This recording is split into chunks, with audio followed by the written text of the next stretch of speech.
तो करो तो बावड़ो, दूर दूर करो तो जाऊं, जो रखो तो ही रहूं, जो देवो सो खाऊं।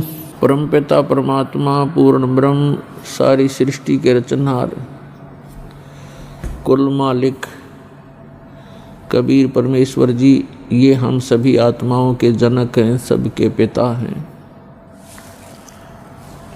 ये वो पूर्ण परमात्मा हैं, ये कादिर भगवान हैं, समर्थ अल्लाह हैं, कंप्लीट गॉड हैं,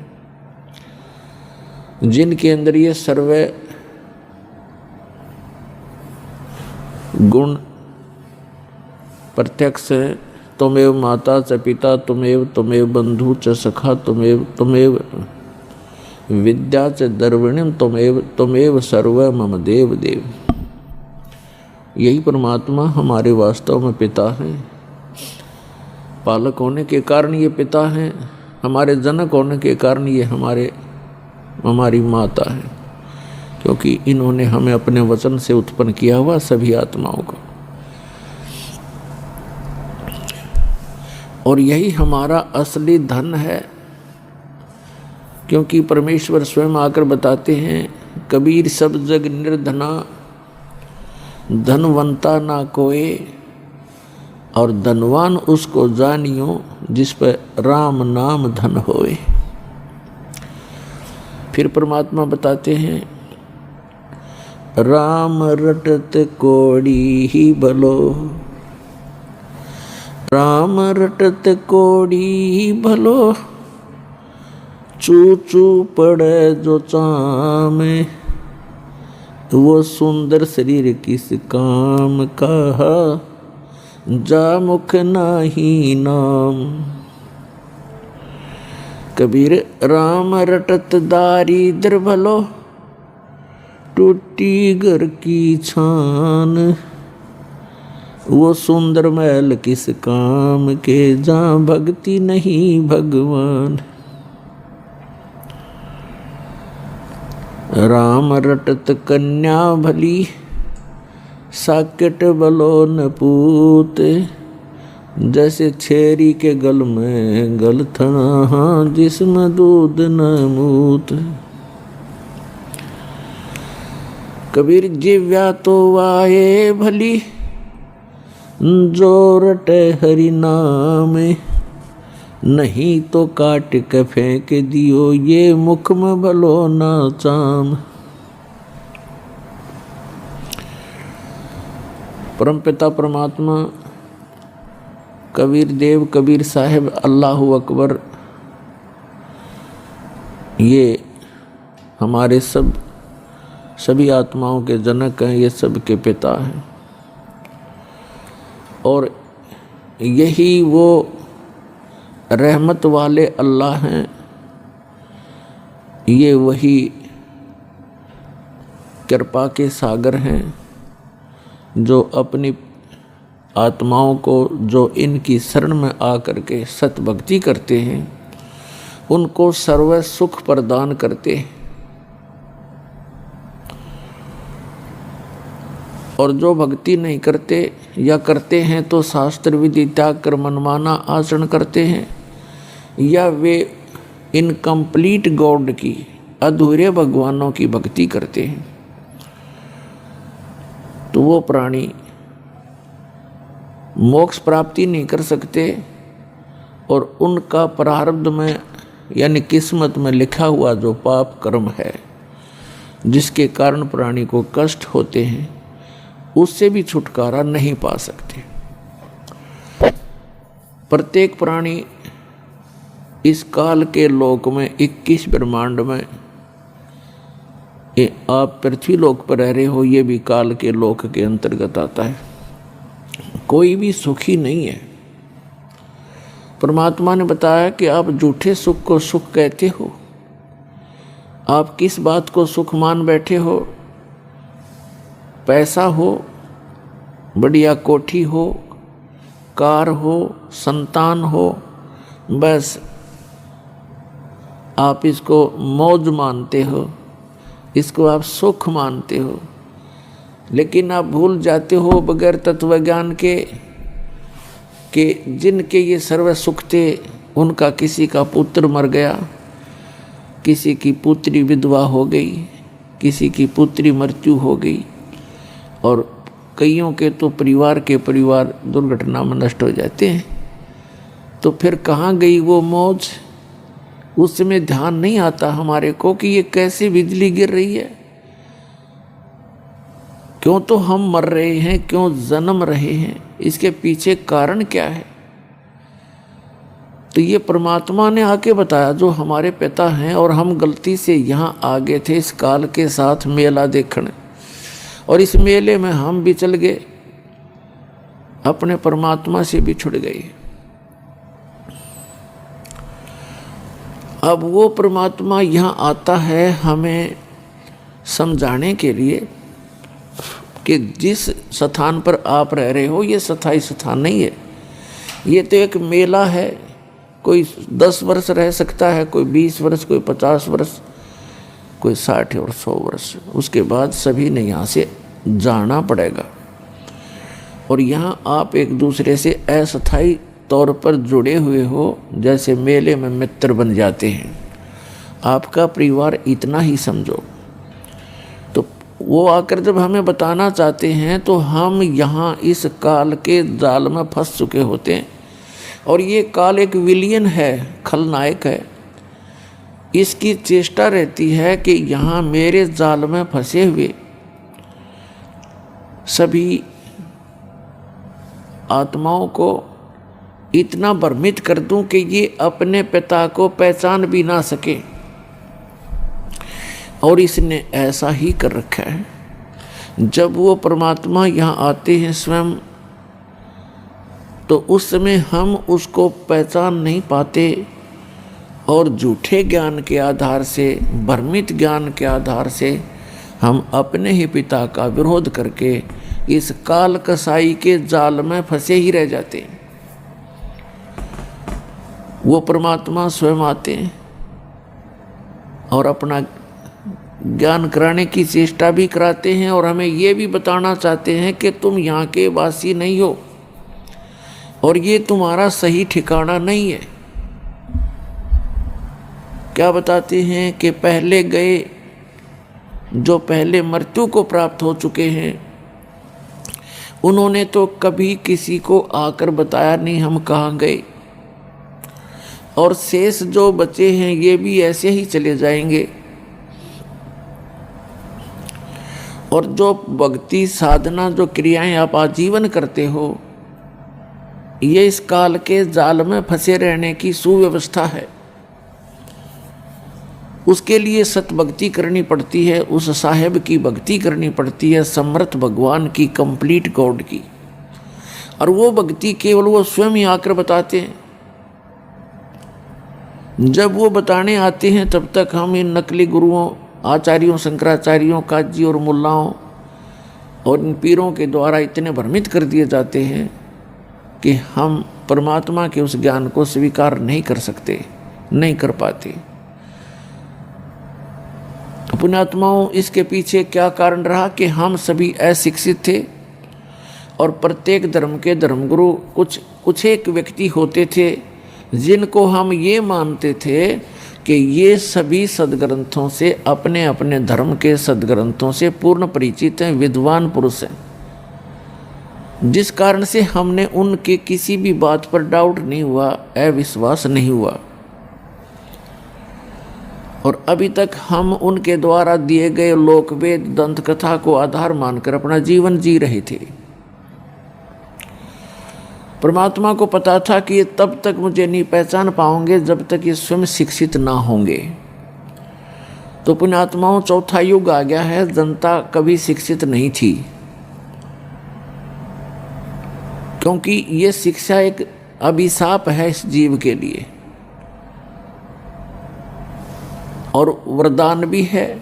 अभिशाप तो इसलिए है कि इसमें हम ज़्यादा चतुर बन गए, और संसारिक सुख सुविधाओं को प्राप्त करने की दौड़ हमने बहुत स्पीड तो लगा रखी है। एडी से चोटी का जोर केवल माए इकट्ठी करने में लग गए, अभिमानी हो गए। छोटी सी पोस्ट मिल जाती है, हवा में उड़ जाता, सीधे मुँह बात नहीं करता वो व्यक्ति। और पहले अपने बुजुर्ग थे, आए का आदर करते थे, प्यार से बोलते थे, विनम्र रहते थे। तो विनम्र व्यक्ति के साथ भगवान रहता है। जिसमें जरा सा भी अभिमान आ जाता है उससे भगवान दूर हो जाता है। केवल वो अपना फिर कर्म ही प्राप्त करता है पूर्व जन्म का, उसको अन्य कोई लाभ नहीं मिल सकता। तो अब परमात्मा ने आप जी को शिक्षित बनाया है। अब ये शिक्षा आपके लिए वरदान सिद्ध होगी कि आप परमात्मा को पहचान सकोगे, अपने सद्ग्रंथों को स्वयं पढ़ सकते हो, निर्णय ले सकते हो। और इस मनुष्य जीवन का मूल उद्देश्य है केवल परमात्मा प्राप्ति, भक्ति करके सतलोक जाने के लिए ही ये मनुष्य जीवन प्राप्त होता है। जो क्रियाएं हम करते थे, संतानों उत्पत्ति, उनकी परवरिश में सारा जीवन लगाकर हम ये कहा करते थे, हमारे बुजुर्ग, हमने देखा सुना कि मेरा काम पूरा हो गया, बच्चों का विवाह कर दिया, परमात्मा ने उनका संतान दे दी, अपने पैरों पर खड़े हो गए, अब मेरी बेशक मृत्यु होगी, हो जाओ, मेरा काम पूरा हुआ। अब इस तत्व ज्ञान से, अध्यात्म ज्ञान से पता चला कि मनुष्य वाला काम तो शुरू भी ना किया उसने, ये कर्म तो पशु पक्षियों जैसे किए आज तक जो आपने किए। तो इस मनुष्य जीवन का यदि कोई मूल उद्देश्य है, केवल परमात्मा प्राप्ति है। और आप जी जिनको ये मानव शरीर मिला है, ये एक ड्रेस है, ड्रेस पोशाक, इसको संत भाषा में चोला बोलते हैं, चोला यानी कपड़ा। तो ये वस्त्र आपको अन्य प्राणियों से भिन्न प्राप्त है, तो इसका कोई काम भी भिन्न है। और उस काम के बिना इस मनुष्य जीवन का कोई यूज नहीं, चाहे कितने कोठी बना लो, फैक्ट्री लगा लो, या चाहे कितनी कार खरीद लो, एक सेकंड में मृत्यु हो जाती है, सब कुछ धरा धराया रह जाता है। और हाथ मसलता हुआ हारे हुए ज्वारी की तरह यह प्राणी यहाँ से शरीर छोड़कर चला जाता है। जो भक्ति नहीं करता और भक्ति कर रहा है नकली गुरुओं के पास, वो भी हारे हुए ज्वारी की तरह ही जाएगा।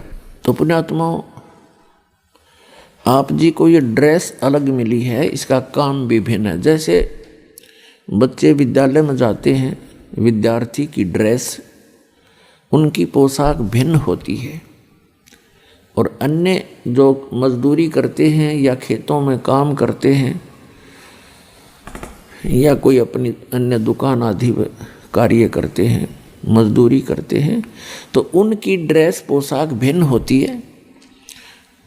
और जिनको ड्रेस पहन कर जाते हैं, जो विद्यार्थी हैं, उनको फ्री कर दिया जाता है परिवार की तरफ से कि बेटा और बेटी तुम अपनी शिक्षा ग्रहण करो, अपना भविष्य बनाओ।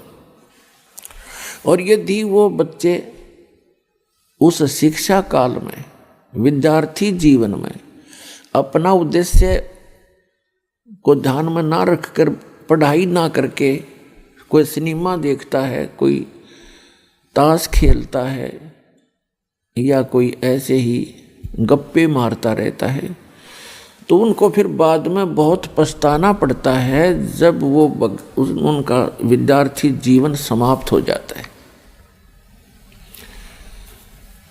एक समय एक व्यक्ति सड़क के ऊपर, रोड के ऊपर वहाँ मिट्टी डाल रहा था, मजदूरी कर रहा था। वहीं पर उसी रोड का इंचार्ज एक एक्सियन आया, एग्जीक्यूटिव इंजीनियर, और वो जब आकर इंस्पेक्शन करके चला गया, तब वो टोकरी डाल रहा व्यक्ति, वो मजदूर कहता है कि ये एक्सियन, इसका ये नाम है, ये मेरा सहपाठी था, मेरा क्लास फेलो था, मेरे कर्म फूट गए, मैं पढ़ा को नहीं, बकवाद करता रहा, सिनेमा देखता रहा। हम इकट्ठे ही इंजीनियरिंग कर रहे थे, +2 करके, 12वीं करके, और मैं पढ़ा नहीं। आज ये एक्शन लग के कारों में घूम रहा है और मैं मजदूरी कर रहा। तो परमात्मा कहते हैं आप यूं पछताओगे जिनको मानव शरीर प्राप्त है। ये विद्यार्थी हो तुम, और जो बच्चे इधर ध्यान देंगे, अपना इस मूल उद्देश्य को पूरा कर लेंगे, सत्य भक्ति पूर्ण संत की खोज करके सत्य भक्ति करके, ये तो चले जाएंगे सतलोक में, जहाँ कोई सुख कोई दुख नहीं, सुख ही सुख है। और फिर कभी मृत्यु नहीं होगी, कभी वृद्ध अवस्था आपको नहीं सतावेगी। वहाँ वो सृष्टि है रहने की। ये तो सजा प्राप्त प्राणी यहाँ पर डाल दिए गए हैं जिन्होंने वहाँ गलती की थी एक बार। तो जो यहाँ से सत भक्ति करके चले जाएंगे तो वो तो सुख पाएंगे उसे जो पढ़कर एक्सीन लग गया, और दूसरे दुख पाओगे जो इस मनुष्य जीवन के अंदर केवल राजनीति में, कोठी बनाने में, बंगले बनाने में, घूटी सूटी लाने में और बेमतलब की बकवास करके अपना जीवन व्यर्थ कर जाते हैं। वो ऐसे पछताएंगे जैसे वो मजदूर पछता रहा था, फिर गधे कुत्ते बनकर मजदूर लगेंगे। इसलिए परमात्मा ने आकर स्वयं ज्ञान दिया है कि आप भक्ति करो, और जो भक्ति नहीं करते वो चाहे भले ही आज आपको सुखी नजर आते हैं, वो उनके पूर्व जन्म की शुभ कर्मों की बैटरी चार्ज है। आगे चार्जर लग नहीं रहा, तो जब तक पूर्व जन्म की बैटरी चार्ज है यानी पुण्य कर्म है वो उनके चलेंगे, तब तक तो उसको कोई परेशानी नहीं होगी। और जब परेशानी आने लगेगी, बैटरी डिस्चार्ज होगी, पुण्य क्षीण हो जाएंगे, फिर उस पर कहर पे कहर टूटेंगे। तो इसलिए जो आज सुखी है उसको भी चार्जर लगाना पड़ेगा, यानी सद्भक्ति रूपी ये साधना इस दास से प्राप्त करनी पड़ेगी। क्योंकि विश्व के अंदर इस दास के अतिरिक्त किसी के पास सत्भक्ति नहीं और सच्चा ज्ञान नहीं, सब गलत ज्ञान प्रचार कर रहे हैं।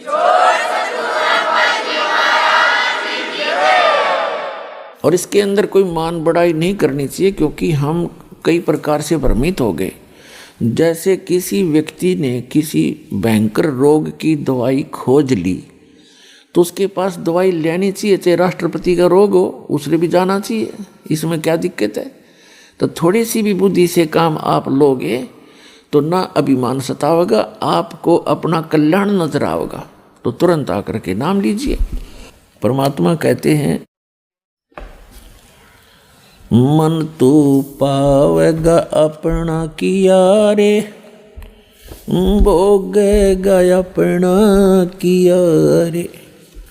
मन तू पावेगा अपना किया रे, भोगेगा अपना किया रे। राजा राम की कार उलंगी, गई सीता लंक मजारे।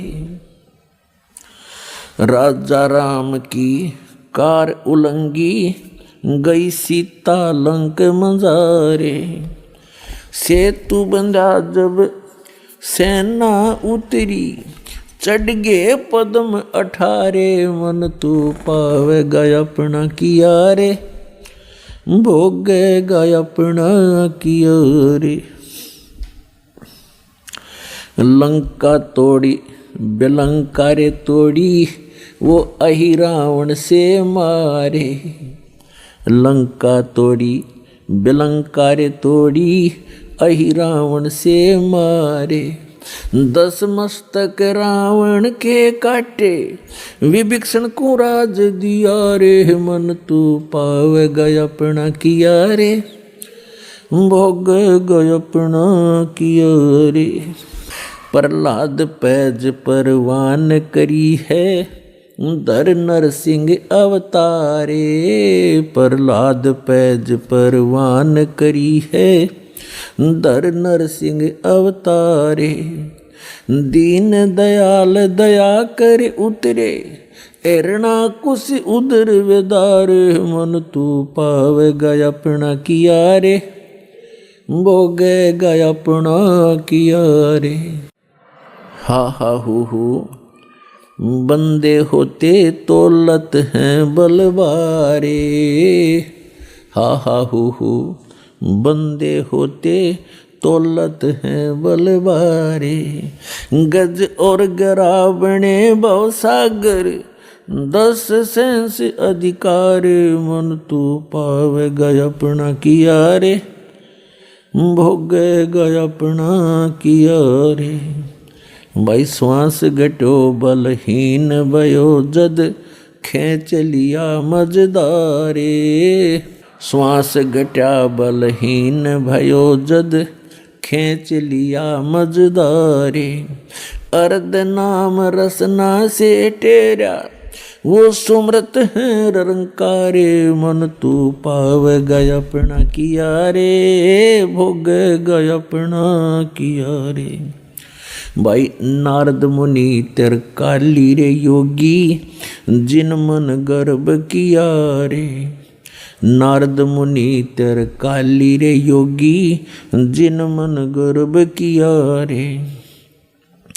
पल में पूत बहतर जाए ये रोवत केस उपाड़े। मन तू पावेगा अपना किया रे, भोगेगा अपना किया रे।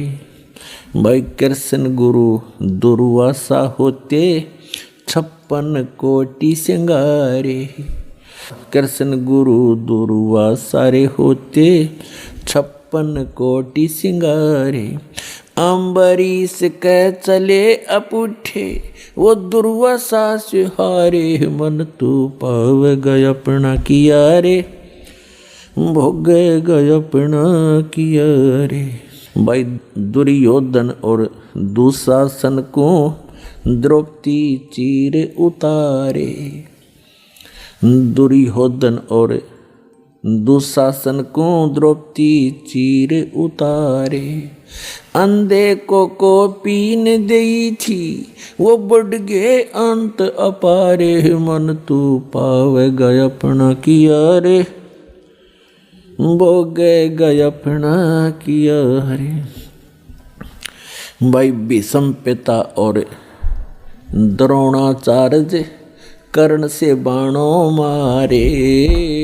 भीष्म पिता और द्रोणाचार्य ये कर्ण से बाणों मारे। महाभारत में टटीरी के राखे वहाँ घंटा टूटे पड़ा रे। मन तू पावेगा अपना किया रे, भोगेगा अपना किया रे।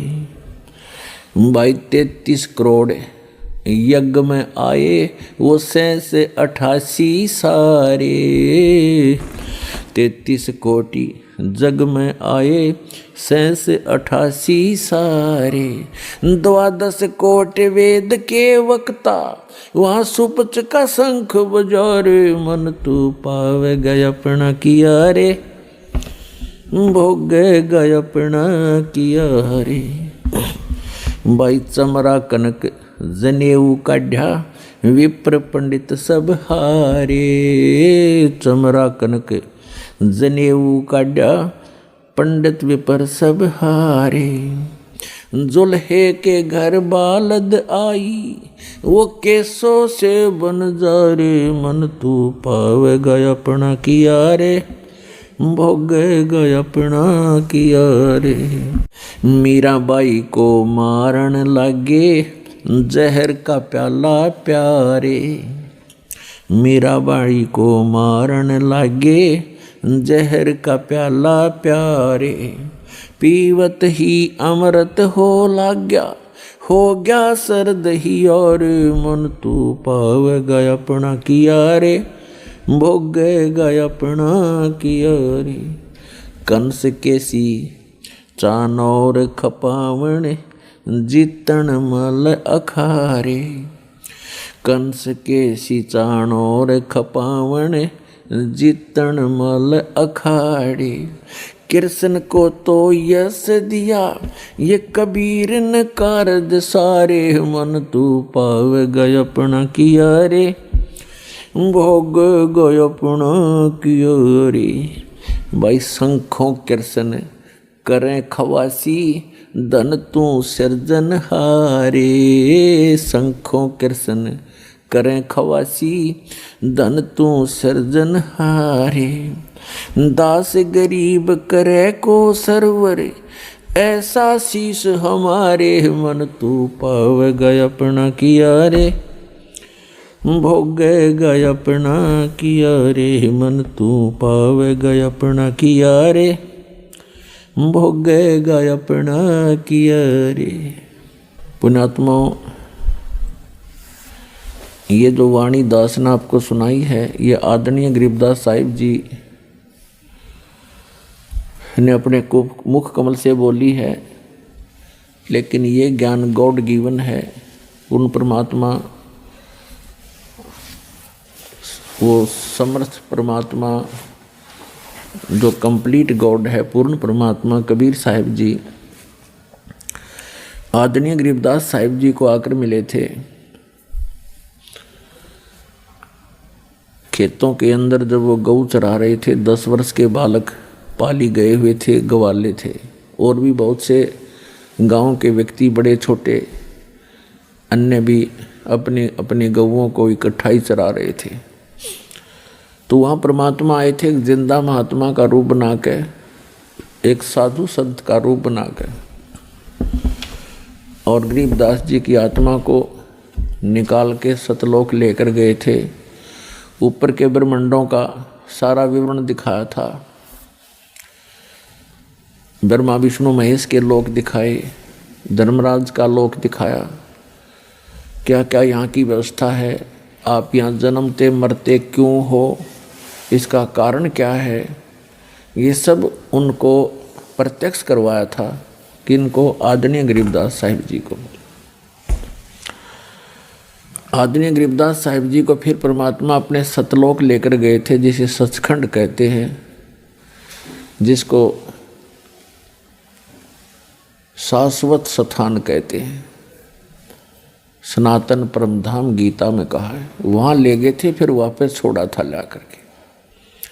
परमात्मा पूर्ण ब्रह्म की कृपा के बिना कोई भी प्राणी ऊपर जा कर के वापस नहीं आ सकता, यानी वहाँ जा कर के वापस किसी को कुछ ज्ञान नहीं दे सकता, क्योंकि इस काल भगवान ने सबको गुमराह किया हुआ है, भ्रमित किया हुआ है।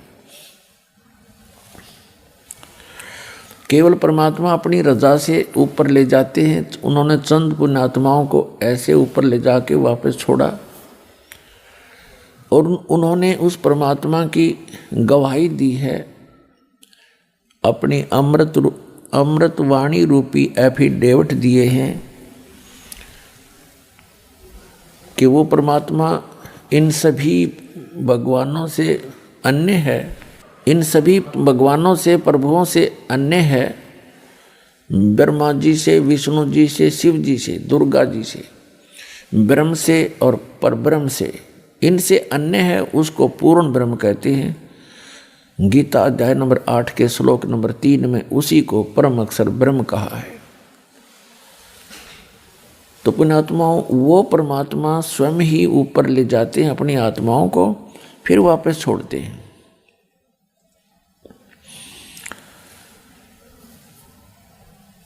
और फिर वो आकर के भगवान के विषय में जानकारी देते हैं।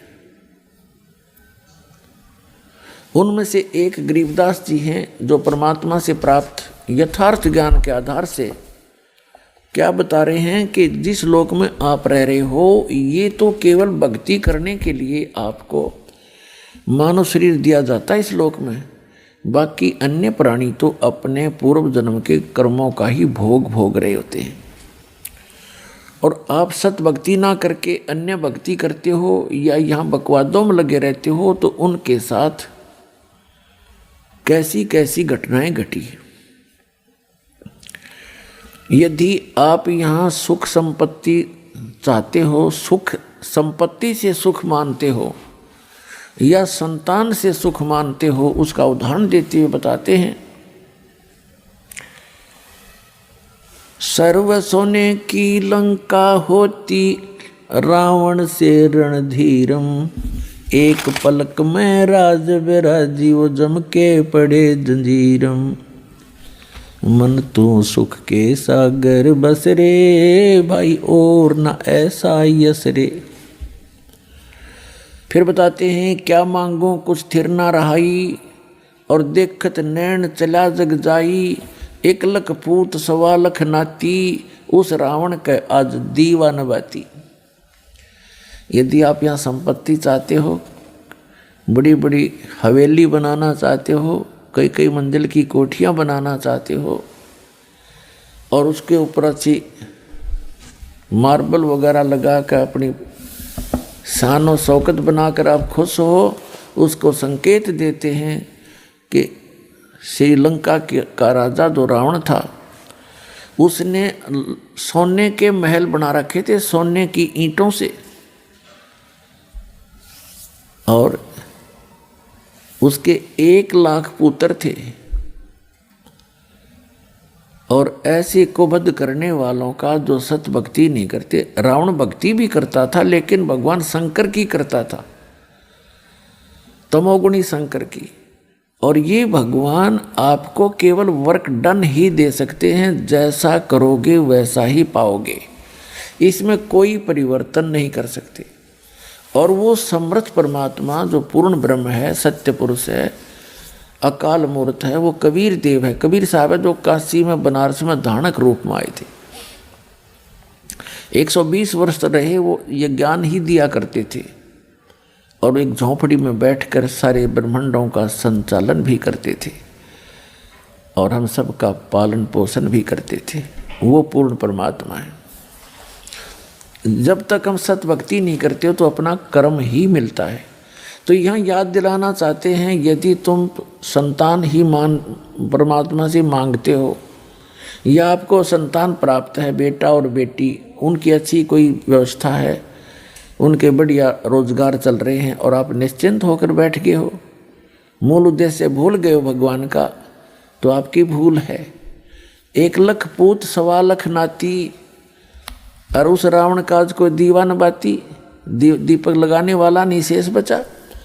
तो इस गंदे लोक में आप इन्हीं व्यवस्थाओं से संतुष्ट हैं, तो आपका भूल लाग रही है। उस भूल को तोड़ने के लिए परमात्मा आते हैं, या अपना कोई दास भेजकर आपको सजग करते हैं कि आप अपना मूल उद्देश्य भूल चुके हो। उसके लिए याद दिलाते हैं कि जो भक्ति करते हैं उनकी भगवान मदद करते हैं।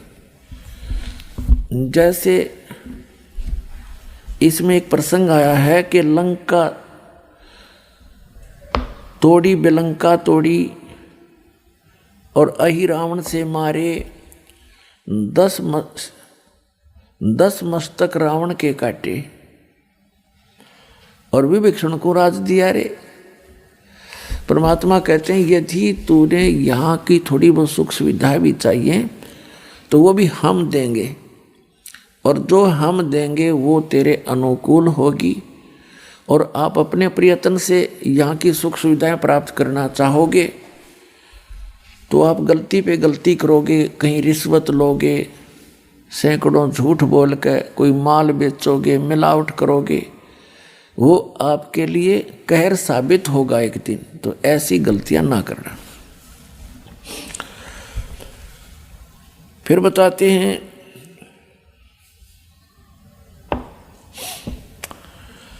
एक हा हा हु नाम के 2 साधक थे। हा हा हु बंदे होते तोलत हैं बलभारे, और गज और गरहा भय बने भवसागर 10 संस अधिकारे। श्वास घटा बलहीन भयो जद खींच लिया मझधारे, अर्ध नाम रसना से टेरा सुमरत है रंकारे। एक हा हा एक हु 2 साधक थे तपस्वी।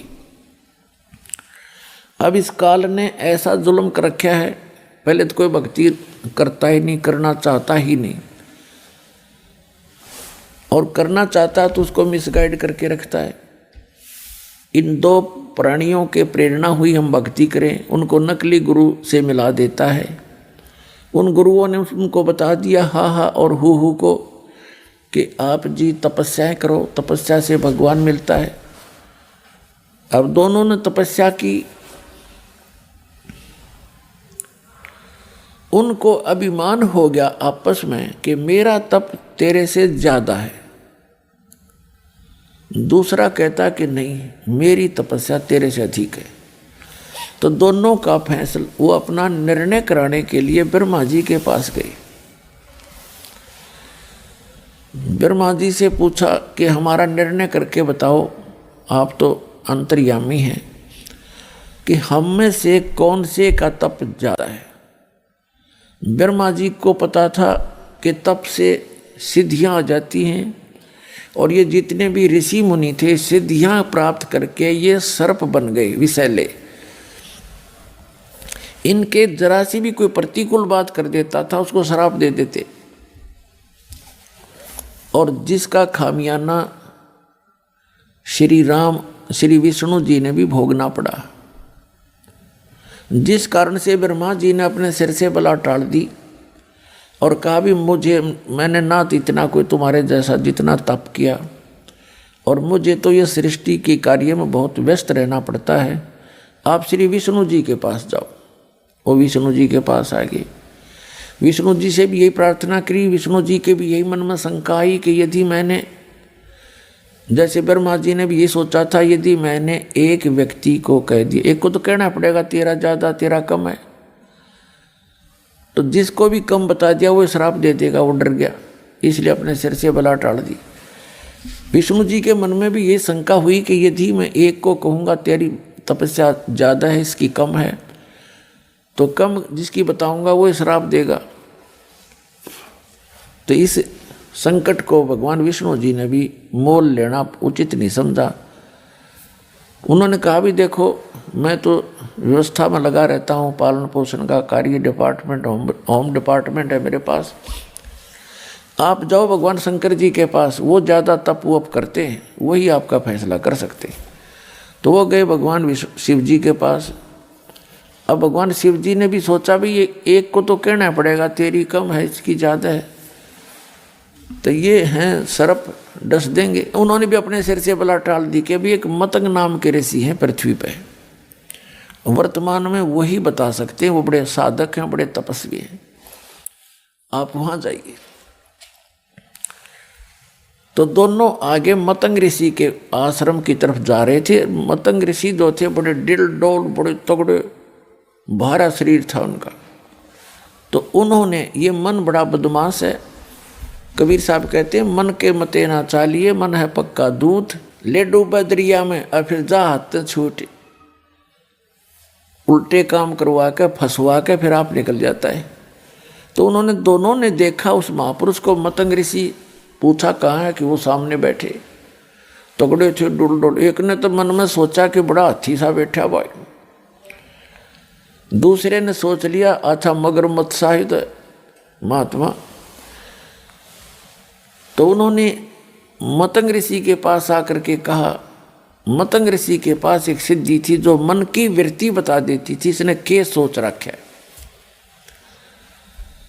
तो मतंग ऋषि से उन्होंने प्रश्न किया कि महाराज हम में से कौन से की तपस्या ज़्यादा है, कौन शक्तिशाली है, आप निर्णय करो।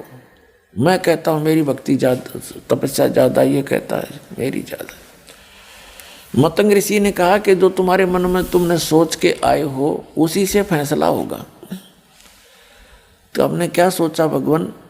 आपने ये सोचा था कि मतंग ऋषि बड़ा हाथी सा पड़ा है, तो और आपने सोचा था ये मगरमच्छ जैसा है। आप मगरमच्छ बनो, आप हाथी बनो, अपना फैसला आप करो। तो दोनों का शरीर छूट गया, मृत्यु होगी। एक ने हाथी के यहाँ जन्म हुआ, दूसरे का मगरमच्छ के घर जन्म हुआ, शेष जन्म हुआ।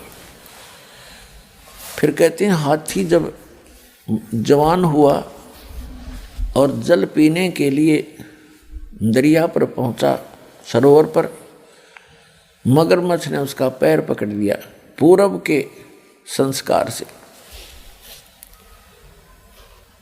अपने आत्माओं, पहले मगरमच्छ ने हाथी को अंदर खींचना चाहा, हाथी मगरमच्छ को बाहर खींच लाया, फिर कभी वो अंदर खींच ले जाए, कभी वो बाहर खींच ले। सारा दिन ऐसे उनकी रिहर्सल चले और शाम को मगरमच्छ उसका पैर छोड़ दे कि कल आना, कल आऊँगा। अगले दिन फिर वो ऐसे ही चलते रहे। कहते हैं 10,000 वर्ष से भी अधिक समय तक वो आपस में झगड़ते, ऐसे ही लड़ते रहे। परीक्षा अपना जो है ये रिहर्सल करते रहे। क्या हुआ कि जो हाथी के साथी थे वो उसके लिए दूर दूर से घास तोड़ के लाएं, कीड़े तोड़ तोड़ के लाएं, उसको खिलाएं रात को, और सुबह फिर पहलवान की तरह हाथ मिलवा दें उनका। तो ऐसे आसपास का जो चारा था वो खत्म हो गया, और मगरमच्छ के वहाँ उपलब्ध मछलियाँ काफ़ी रहती थी, वो अपना वहाँ से छका रहता था। तो बलहीन हो गया हाथी, और मगरमच्छ ने वो खींच लिया और इतना गहरे पानी में ले गया कि सूंड का थोड़ा सा हिस्सा शेष था जहाँ से हाथी श्वास लेता है। उसकी नाक बहुत लंबी होती है, 5-7-10 फुट की, तो सारा खींच लिया। सूंड ऊपर रखा हुआ था। जब उसने देखा कि अब सूंड में भी पानी प्रवेश होगा तो मर जाएगा, अपनी ताकत भूल के परमात्मा को याद किया। थोड़ा सा राम भी पूरा नहीं कहने पाता, रा। उसी समय कहते हैं सुदर्शन चक्र आया और मगरमच्छ का लगा। मगरमच्छ ने उसका पैर छोड़ दिया, हाथी बाहर आ गया। अब वहाँ भगवान प्रकट हुए श्री विष्णु रूप में, और आकर कहा कि गज यानी हाथी आप चलो स्वर्ग में। तो क्योंकि आपने मुझे कसक के साथ याद किया, आपने मेरे को कसक के साथ याद किया, इसलिए स्वर्ग चल। तो जब मगरमच्छ ने कहा कि हे भगवान, देखो हम अपनी जिद के आधार से अभिमानवश हम एक दूसरे से लड़ रहे थे, और जब इसने आपको याद किया मैं उतनी ही कसक से सुन भी रहा था, लेकिन मानवश मैं इसको छोड़ नहीं रहा था। तब भगवान ने कहा ठीक है भाई, तुम दोनों ही चलिए, आप दोनों को ही स्वर्ग भेज देते हैं। अपने आत्माओं कहने का भाव ये है, इस कथा का निष्कर्ष ये निकलता है कि पहले तो यहाँ डले ढोते हैं ये साधक, फिर इनके अंदर अभिमान घर कर जाता है। परमात्मा कहते हैं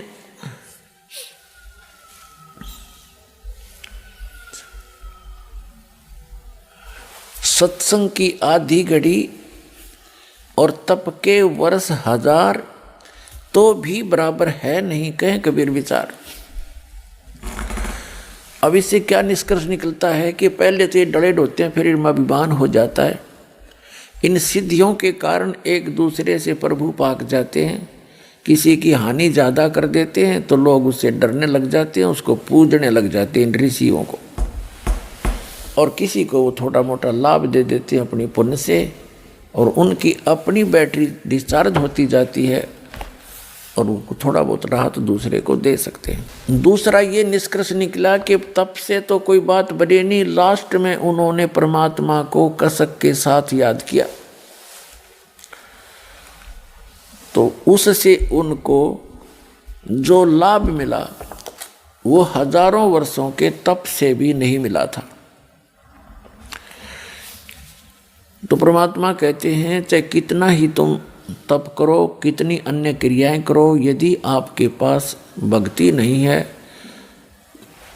आपके पास नाम सही नहीं है, तो आप जी वो उस सतर का भी लाभ प्राप्त नहीं कर सकते जहाँ की आप इच्छा रखते हो। जैसे कोई श्री कृष्ण की पूजा करता है, कोई विष्णु जी की पूजा करता है विष्णु रूप में, कोई भगवान शंकर की करता है, तो कहते वहाँ के सतर का लाभ भी आपको उनके मंत्रों से ही होगा, जो मूल मंत्र हैं, मूल नाम है उनके।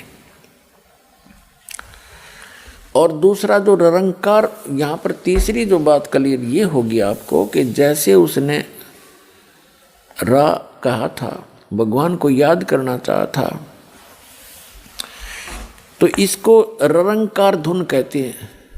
निरंकार धुन, निरंकार जैसे ये राधा स्वामी वाले नाम देते हैं ओंकार, ज्योत स्वरूपी निरंकार।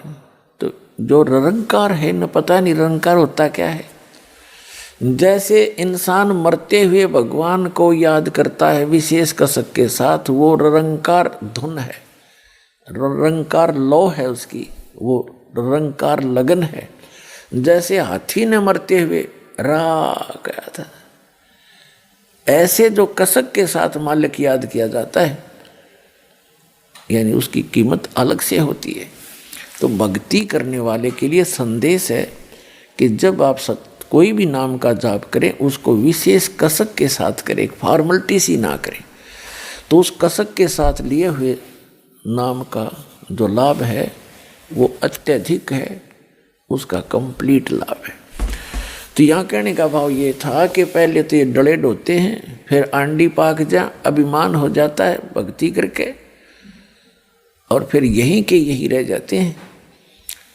तो यहाँ जो चौथा कंसेप्ट ये क्लियर हुआ कि जैसे कोई परमात्मा की कथा सुना रहा है कसक के साथ, और सुनने वाला भी सुन रहा है उसी भाव से, तो दोनों को वो ज्ञान लाभ प्राप्त होगा। उस ज्ञान यज्ञ का जो लाभ है दोनों को ही प्राप्त होगा। जैसे दास सत्संग करता है और आप हृदय से सुन रहे हो, तो दोनों को ही लाभ हो रहा है, दोनों को उस सतर का लाभ मिलेगा। फिर बताते हैं कि दुर्योधन और दुशासन को द्रौपदी चीर उतारे, अंधे को कोपीन देई थी, वो बद गे अंत अपारे। भीष्म पिता और द्रोणाचार्य कर्ण से बानों मारे, महाभारत में टटीरी के रखे, वहां घंटा टूट पड़ा रे।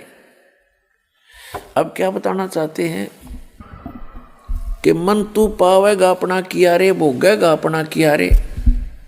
दुर्योधन और दुशासन ने द्रौपदी के चीर उतारने का, उसको नग्न करने का प्रयत्न किया, तो उस द्रौपदी का चीर क्यों बढ़ गया? पुण्यात्माओं, आज तक जो भी आपको राम नाम की कथा सुनाई गई है, भगवान की कथाएं सुनाई गई हैं, वो इनकम्प्लीट थी, उनका कोई सिर पैर नहीं था। जैसे हमारे मन में एक शंका बनी रहती थी कि जैसे द्रौपदी जी का चीर उतारना चाहा और वो उतरा नहीं, ये कारण क्या था? हम कथा पढ़ते थे, सुनते थे, और ये भी सुनते थे भगवान ने बढ़ा दिया। भगवान ने और बहनों का क्यों नहीं बढ़ाया? कितनों की इज्जत लूटी जाती है, उस द्रौपदी का ही क्यों बढ़ाया? यहाँ बुद्धि कभी नहीं जाती थी, क्योंकि हम इनकम्प्लीट स्पिरिचुअल नॉलेज प्राप्त थे, ग्रहण कर रखे थे, किए हुए थे। तो परमेश्वर ने आके वो कंप्लीट स्पिरिचुअल नॉलेज दिया, और अब इस दास के पास उपलब्ध है, जो इन सभी अधूरी कथाओं को पूरा किया जाएगा। पुण्यात्माओं, आप एक बात को याद रखना कि विश्व के जितने भी प्राणी हैं, ये सभी उस अल्लाह अकबर के, उस कबीर भगवान के, अल्लाह अकबर माने बड़े भगवान के, वो ग्रेट गॉड के, कंप्लीट गॉड के बच्चे हैं। और आज जितने भी पोस्ट प्राप्त हैं, जैसे कोई ब्रह्मा बना है, कोई विष्णु बना है, कोई शिव बना है, या कोई अन्य पोस्ट प्राप्त है, कोई देव बना है, महादेव बना है, और चाहे कोई अन्य यहाँ पृथ्वी के ऊपर राष्ट्रपति बना है, मंत्री बना है, प्रधानमंत्री, मुख्यमंत्री बना है, ये सभी पूर्व की भक्ति किए हुए पुण्यकर्मी प्राणी हैं। अब जैसे दास आपको क्लियर कर ही रहा है, और आपको लगभग क्लियर स्पष्ट हो भी रहा है कि शास्त्र अनुकूल साधना करने से ही जीव को भक्ति लाभ प्राप्त होता है। अध्यात्म मार्ग का जो लाभ होता है वो शास्त्र अनुकूल साधना से ही होता है। और शास्त्र अनुकूल साधना कैसे होती है? जो सदग्रंथों में विद्यमान हो, सदग्रंथों में जिसका ज्ञान हो, सदग्रंथों के आधार से जो भक्ति हो, उसको कहते हैं शास्त्र अनुकूल साधना। और सदग्रंथ कौन कौन से हैं? वर्तमान के अंदर जो सदग्रंथ हैं, पवित्र चारों वेद, पवित्र श्रीमद् भगवद गीता, ये तो हैं गॉड गिवन ग्रंथ। इसके अतिरिक्त पवित्र पुराण, पवित्र महाभारत, पवित्र सुधा सागर आदि, ये हैं ब्रह्मा जी के द्वारा दिए गए ज्ञान में प्लस करके अपने मत जोड़ जोड़ के आगे इसके 18 भाग बना दिए पुराणों के। और महाभारत के अंदर केवल उस घटना है, वो जो महाभारत के अंदर जो पात्र हैं कौरव और पांडव और कुछ ऋषियों का ज्ञान है। तो ये ज्ञान गॉड गिवन नहीं है, ये तो इतिहास एक टाइप का। ऐसे ही पवित्र कुरान शरीफ, कुरान मजीद कहो, एक ही है, केवल नाम नाम मंत्र है, लेख में कोई अंतर नहीं है। तो ये भी गॉड गिवन है, लेकिन ये पवित्र चारों वेद, पवित्र श्रीमद् भगवद गीता और पवित्र पुराण और पवित्र बाइबल का कुछ अंश, पवित्र बाइबल का जो अंश है वो इस ब्रह्म के द्वारा दिए गए हैं। ये भी गॉड है, ये भी अल्लाह है, ये इनकम्प्लीट गॉड है। जैसे भारत का जो राष्ट्रपति हैं और प्रधानमंत्री हैं, ये कंप्लीट साहब हैं, हमारे साहब हैं। वैसे तो गृह मंत्री सेंटर का वो भी साहब है, और मुख्यमंत्री स्टेट का वो भी साहब है, एक मंत्री गृह मंत्री स्टेट का, प्रांत का, वो भी साहब है, एक कमिश्नर भी साहब है, एक डीसी भी साहब कहलाता है, एक एसडीएम भी साहब कहलाता है, तहसीलदार भी साहब ही कहलाता है। तो इस प्रकार ये सभी साहब हैं, लेकिन ये इनकम्प्लीट साहब हैं, अधूरे साहब हैं, इनका सीमा है, अक्षेत्र है। और कंप्लीट साहब जो है, वो पूर्ण साहब जो है प्रधानमंत्री है और राष्ट्रपति है।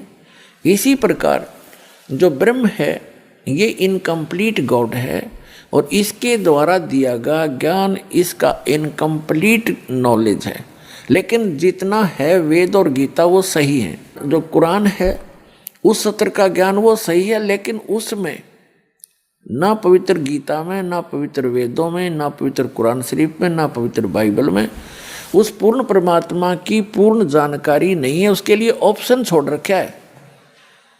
पवित्र श्रीमद् भगवद गीता अध्याय नंबर 4 के श्लोक नंबर 34 में, पवित्र यजुर्वेद अध्याय नंबर 40 के मंत्र नंबर 10 में, और पवित्र कुरान शरीफ के सूरत फुरकानी 25 आयत नंबर 52 से 59 में ये स्पष्ट कर रखा है कि वेद ज्ञानदाता, गीता ज्ञानदाता और कुरान शरीफ का ज्ञानदाता कह रहा है कि वो अल्लाह अकबर, यानी वो पूर्ण परमात्मा तो कोई और है जिसने 6 दिन में सृष्टि रची, 7वें दिन तख्त पर जा बैठे, जो सबका उत्पादक है।